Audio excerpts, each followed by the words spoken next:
Hello. അപ്പോൾ ഇന്നത്തെ വിഷയം എന്നത്തെയും വിഷയമാണ്. ഇപ്പോൾ കുറച്ച് ആയിട്ട് എയറിൽ നിൽക്കുകയാണ് നമ്മുടെ അഹാനയുടെ ഫാമിലിയിലെ. അപ്പോൾ ഇതിനെക്കുറിച്ച് വീഡിയോ ചെയ്യണോ വേണ്ടേ എന്നുള്ളൊരു കൺഫ്യൂഷനായിരുന്നു. എനിവേ, അപ്പോൾ നമ്മുടെ കൃഷ്ണകുമാറിൻ്റെ ഒരു ഇൻ്റർവ്യൂ കണ്ടായിരുന്നു. നിങ്ങളാരും കണ്ടെന്ന് വിചാരിക്കുന്നു. എനിവേ, അപ്പോൾ നമുക്ക് അതിനെക്കുറിച്ച് രണ്ട് വാക്ക് സംസാരിക്കാം.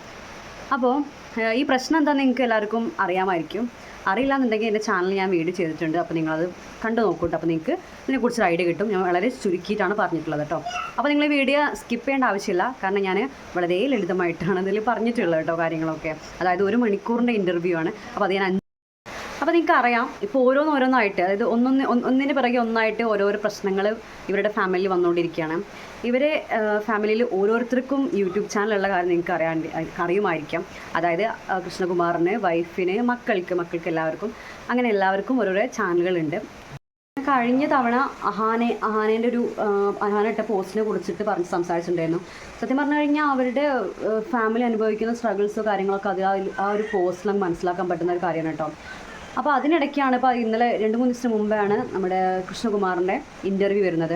അതിന് എനിക്ക് മനസ്സിലായ കാര്യം എന്ന് വെച്ചിട്ടുണ്ടെങ്കിൽ ഇവരിത് മനഃപൂർവ്വം ക്രിയേറ്റ് ചെയ്യുന്നതാണോ, അതായത് ഒരു കണ്ടൻറ്റ് സോഷ്യൽ മീഡിയയിലേക്ക് ഇട്ടുകൊടുത്ത് അവരുടെ റീച്ച് കൂട്ടാൻ കൃഷ്ണകുമാറിൻ്റെ ഈ ഇൻ്റർവ്യൂവിൽ നിന്ന് കൃഷ്ണകുമാറാണെന്നും അവരുടെ ഫാമിലി മനഃപൂർവ്വം ഓരോരോ കണ്ടൻസുകൾ ക്രിയേറ്റ് ചെയ്തിട്ട് റീച്ച് കൂട്ടാനുള്ള പരിപാടിയാണെന്നൊക്കെയാണ് അതിലൂടെ മനസ്സിലാക്കുന്നത്. അതായത് ഇവരുടെ മെയിൻ സോഴ്സ് ഓഫ് ഇൻകം എന്ന് പറയുന്നത് യൂട്യൂബാണ്. ഓരോരുത്തർക്കും യൂട്യൂബിൽ നിന്നുള്ള വരുമാനം കൊണ്ടാണ് അവരുടെ ഫാമിലി മെയിനായിട്ട് മുന്നോട്ട് പോകുന്നത്. വേറെയും കാര്യങ്ങളുണ്ട്, അങ്ങനെ എല്ലാം എന്നല്ല. പക്ഷേ കൊറോണ സമയത്ത് ഇവരെടുത്തൊരു ഉചിതമായ തീരുമാനത്തിലൂടെ, യൂട്യൂബ് എന്നുള്ള തീരുമാനത്തിലൂടെ അവർ നല്ല മെച്ചപ്പെട്ട ഗതിയിലാണ്. അതുപോലെ തന്നെ അവർക്ക് നല്ലൊരു സോഴ്സ് ഇൻകം ഇതിൽ നിന്ന് നമുക്ക് അവർക്ക് ഏൺ ചെയ്യാൻ പറ്റുന്നുണ്ട് എന്നുള്ളത് നമ്മളെ ഇൻ്റർവ്യൂ നിന്നും അത് കൃഷ്ണകുമാറിൻ്റെ ഇൻ്റർവ്യൂ നമുക്ക് വ്യക്തമായിട്ടുള്ള കാര്യമാണ്. ഏതായാലും നീട്ടി വലിക്കുന്നില്ല, നമുക്ക് ആ ഇൻ്റർവ്യൂ ഒന്ന് കണ്ടിട്ട് വരാം. ഒരു മോള് പ്രതികരിച്ചു പോയി, അപ്പോഴും ഞാൻ തെറ്റില്ല. കാരണം എൻ്റെ മൂത്ത മോള് പ്രതികരിച്ചപ്പോൾ എൻ്റെ അടുത്ത് പലരും പറഞ്ഞു അത് ചെയ്യണ്ടായിരുന്നു. ഞാൻ പറഞ്ഞു അത് നിങ്ങളുടെ ആംഗിളാണ്. ഇന്ന് എനിക്ക് 88 വയസ്സും അവർക്ക് 30 വയസ്സും. ഈ ആദ്യത്തെ പെൺകുട്ടി ജനിക്കുമ്പോൾ പറയും അച്ഛൻ്റെ ഫീമെയിൽ വെർഷനാന്ന് പറയും. അങ്ങനെയാണ് ആണെങ്കിൽ എൻ്റെ 30ാമത്തെ വയസ്സാണ് ഞാൻ ചിലപ്പോൾ വീട്ടിൽ കയറി ചോദ്യം ചുറ്റി കൂട്ടിയതേ. എൻ്റെ മോൾ ഇത്രയല്ലേ ചെയ്തുള്ളൂ. മാത്രമല്ല എൻ്റെ ഭാര്യയ്ക്ക് സമാനമായിട്ട് നിങ്ങളുടെ മോള് തന്നെ എന്ന് പറയാൻ. കാരണം ഞാൻ ഭയങ്കര പ്രതികരണത്തിൻ്റെ ആളായിരുന്നു. ഞാൻ പറഞ്ഞു വെച്ചാൽ ഞാൻ രാവിലെ എന്നും എണീക്കും, രാത്രി കിടക്കുന്നതിന് മുമ്പ് ഞാൻ 2 തവണ നന്ദി പറയും. കാരണം ഇത്രയും സുന്ദരമായൊരു ജീവിതം എനിക്ക് തന്നതിന് അതിയായ നന്ദി പറയും. എല്ലാം ഉണ്ട്, ഞാൻ നോക്കിക്കഴിഞ്ഞാൽ എല്ലാം ഉണ്ട്. ചിലപ്പോൾ ഇതൊക്കെ കേട്ടിട്ട് നിങ്ങളുടെ മനസ്സ് തോന്നി ഇയാൾക്ക് ജോലിയില്ല ഇയാൾക്ക് എന്ത് കിട്ടിയത് അല്ല. ഈ സമയത്ത് എൻ്റെ ഒരു ശരീരത്തിൽ 10-68 ഓർഗനുകൾ ഞാൻ അറിയാതെ പ്രവർത്തിച്ചുകൊണ്ടിരിക്കുന്നു. മക്കൾ ആരോഗ്യത്തിലിരിക്കുന്നു, ഭാര്യ ആരോഗ്യത്തിലിരിക്കുന്നു, ഒരു കൊച്ചുമോനെ കിട്ടിയിരിക്കുന്നു. വളരെയധികം സന്തോഷം തരുന്ന കാര്യം, പറയാൻ അന്തസ്സോടെ പറയാത്തൊരു ജോലി തന്നിരിക്കുന്നു.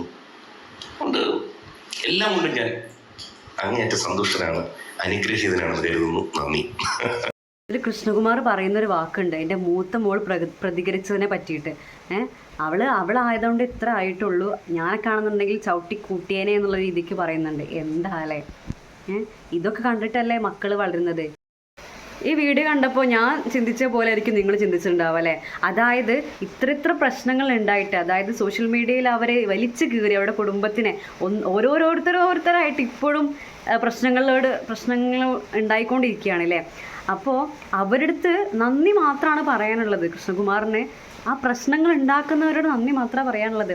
ബിക്കോസ് എന്താണ്, അവരുടെ ചാനലിന് സബ്സ്ക്രിപ്ഷൻ കൂട്ടുകയാണ്, അതേപോലെ തന്നെ വ്യൂവേഴ്സ്, ഇൻകം ഒക്കെ കൂടി വരികയാണ് ഈ ഓരോരോ പ്രശ്നങ്ങൾ ഉണ്ടാക്കുന്നത് മൂലം. എന്താ അല്ലേ, ആ ഒരു മൈൻഡ് പോയി നോക്ക് നിങ്ങൾ. ഇപ്പോൾ യൂട്യൂബേഴ്സ് ഒട്ടുമിക്ക പേരും ചിലപ്പോൾ ഇങ്ങനെയൊക്കെ ആയിരിക്കാം ചിന്തിക്കുന്നത്. ഓക്കെ, അതായത് റീച്ച് ഉണ്ടാവണമെന്നുണ്ടെങ്കിൽ അങ്ങനെ ഇങ്ങനെ പ്രശ്നങ്ങൾ എന്നൊക്കെ പറയുമ്പോൾ ആൾക്കാർ കൂടും എന്നുള്ളൊരു മൈൻഡ് വെച്ചിട്ടാണ് ഇപ്പോൾ ഓരോരുത്തർ വീഡിയോ ചെയ്യുന്നത്. അങ്ങനെ ഓരോ വീഡിയോ ഞാൻ തന്നെ ഇതിൽ റിയാക്ട് ചെയ്തിട്ടുണ്ടായിരുന്നു. അതായത് ഡാനി ഡേയ്സ്, അതുപോലെ തന്നെ സുജിൻ കൃഷ്ണനൊക്കെ അങ്ങനെ ഓരോരുത്തരുണ്ട്. അപ്പോൾ ഇന്നത്രേ ഉള്ളൂ. Thanks for watching.